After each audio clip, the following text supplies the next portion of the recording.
In a family where loyalty is demanded and love is forbidden, one mother's ultimatum threatens to tear everything apart. Toan's relentless search for Diem defies his mother's orders, while his sister Thui's secret alliance with Toan fuels the fire. Across town, Diem finds unexpected warmth under Vong's roof, with his mother quietly dreaming of making her a daughter-in-law, unaware that Diem's heart still carries an unbreakable tie to the past. Will love conquer family pride, or will duty shatter hearts? Subscribe now and follow the gripping journey of love, loyalty, and the choices that can change everything.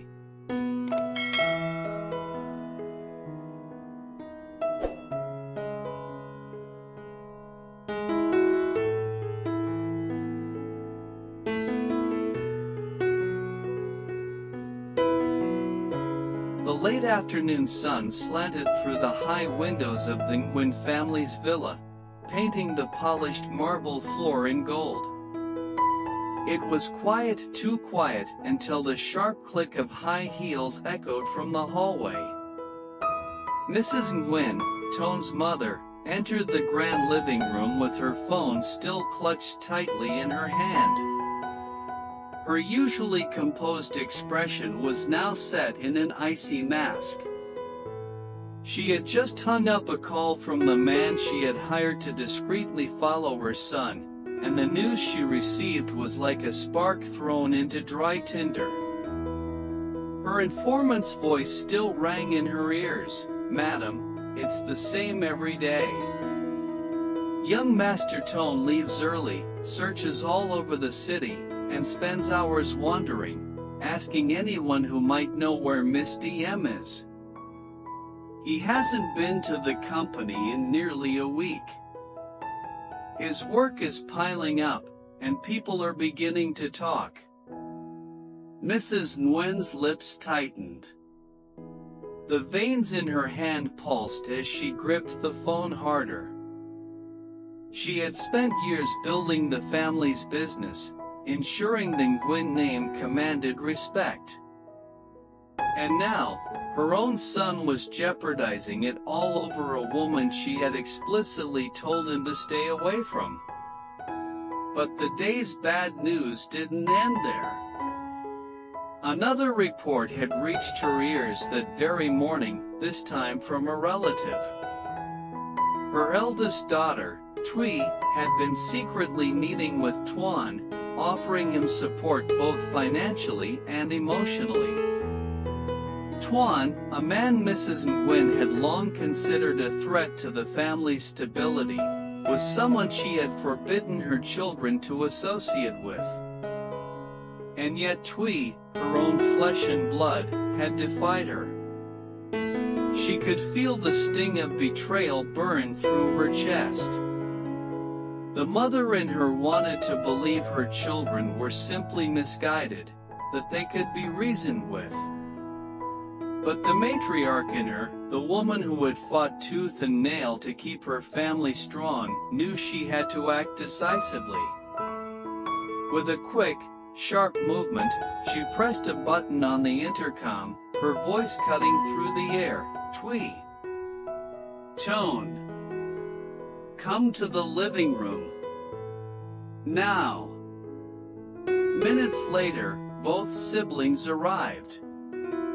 Toan entered first, his tall frame casting a shadow across the marble floor, his eyes wary but still carrying that stubborn spark she knew too well.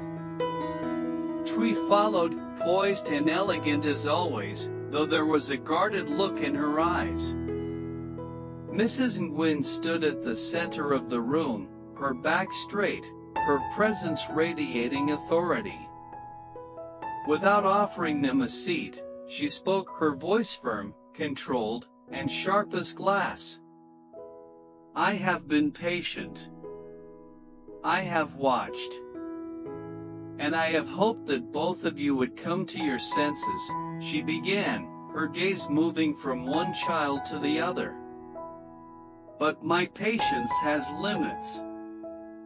Toan, do you think I don't know you've been wasting every single day running after that girl? Neglecting your work? Bringing shame to this family? Toan opened his mouth, but she raised a hand, silencing him. Her attention shifted to Thuy. And you, my daughter, helping Toan behind my back? After I told you exactly what kind of man he is? This is not just defiance, it is betrayal. Her voice dropped lower, colder. Listen carefully. I will never accept this. Not now, not ever. If you choose to continue down this path, you are no longer my children. From this moment on, I will cut all ties. You will have no claim to this family, no right to the name Nwin. Consider this your final warning. The heavy silence that followed was suffocating. Toan's hands curled into fists. Thuy's jaw tightened. But neither spoke. Mrs. Nwin stood her ground, her heart pounding, but her face revealing nothing. She had drawn the line, and there would be no going back.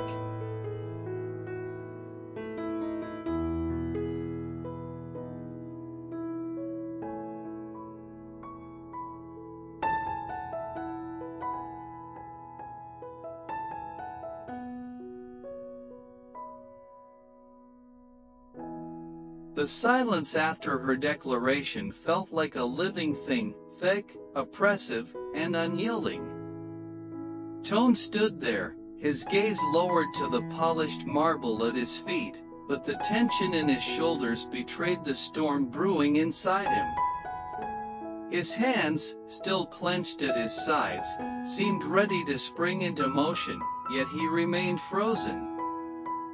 Across from him, Thuy's expression was calm on the surface, but her eyes glimmered with something sharper, pride, perhaps, or a quiet defiance that she refused to hide. Mrs. Nwin did not sit. She paced slowly, her heels tapping a deliberate rhythm on the marble, each step echoing like a countdown to an unspoken verdict. You think love excuses irresponsibility, Toan, she said suddenly, her voice slicing through the air. While you chase after Diem like a lost boy, the company struggles. Do you have any idea how many investors have asked me where the vice president is? Do you think I enjoy making excuses for you? Toan's head lifted slightly, his jaw tightening.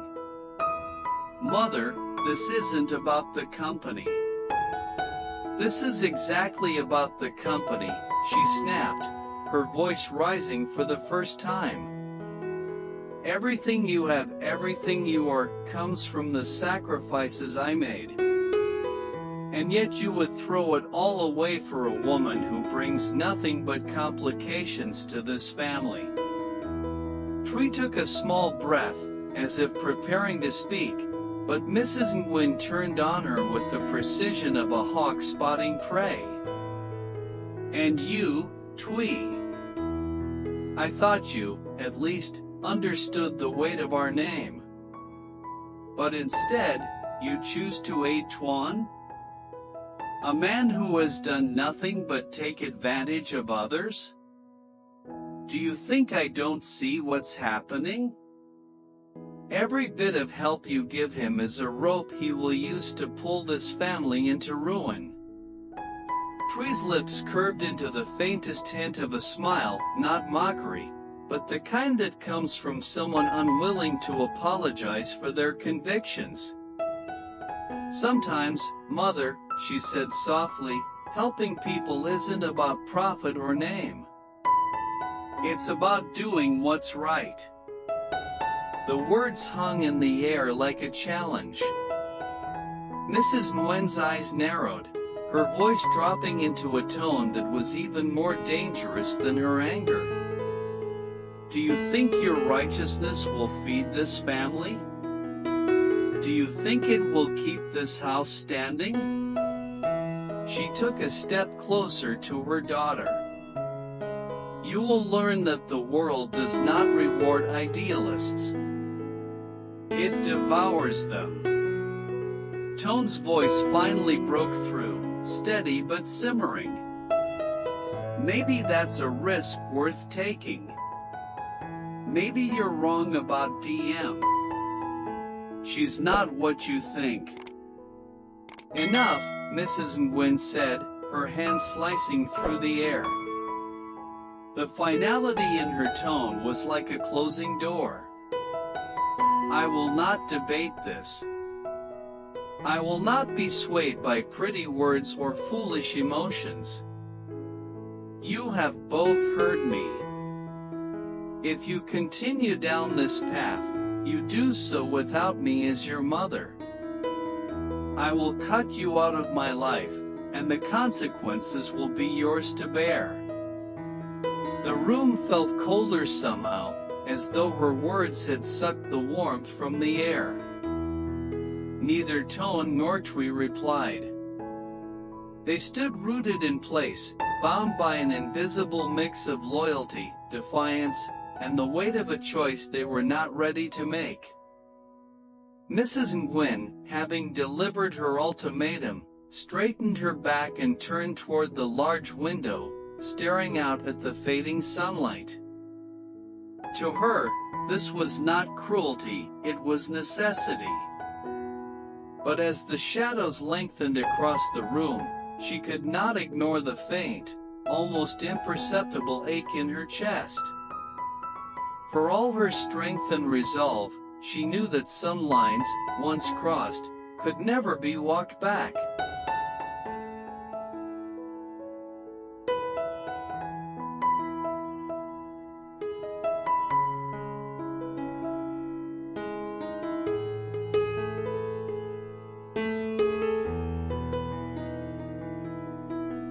Far from the charged air of the Nwin household, Diem's days unfolded in an entirely different rhythm.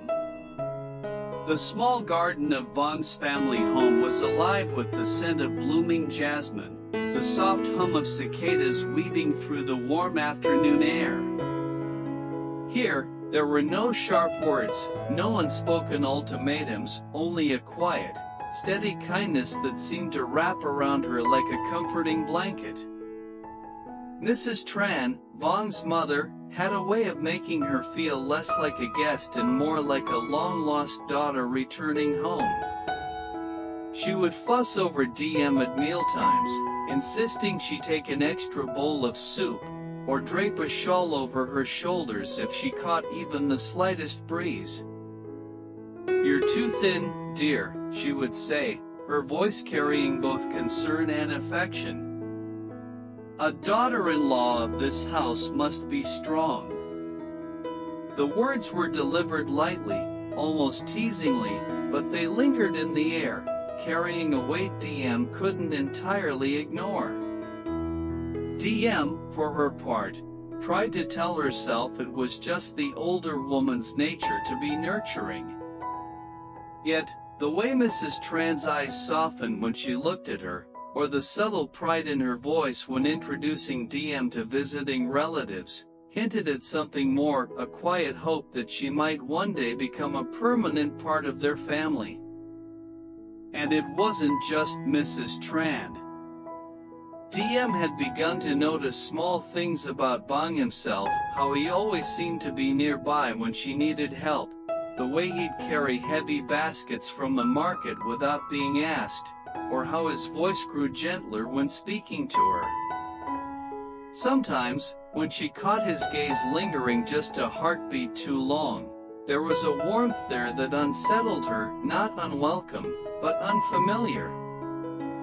In the evenings, they would sit on the veranda, the fading sunlight turning the sky into a watercolor wash of pink and gold. Mrs. Tran would bring out fresh tea, and the three of them would talk about the garden, the harvest, the latest news in town. These were simple conversations, but for Diem, they carried a peace she hadn't felt in months. And in those moments, she could almost believe she belonged here. Still, deep in her heart, there was a tether she could not sever. Memories of Toan, his quiet determination, the way he had once looked at her as though she was the only person in the world, still lingered like a faint melody she couldn't quite forget. She didn't know that, even now, he was searching for her every day, refusing to give up despite the storms brewing at home. Mrs. Tran, unaware of the full depth of Diem's past, simply saw a young woman who had endured more than she deserved. She wanted to give her stability, a sense of belonging, and if her heart's wish could come true, a future as her son's wife. She could already picture it, Diem in a white-out dye on her wedding day, the family gathered in joy, Vuong standing proudly beside her. The vision warmed her heart in a way few things could. But wishes, Mrs. Tran knew, were delicate things. They could be nurtured, but they could also be shattered. She had seen the way her son looked at Diem. She recognized the quiet yearning in his eyes because she had once seen it in her own husband's. Yet she also sensed that Diem's heart was not entirely free, that some part of it was still wandering elsewhere.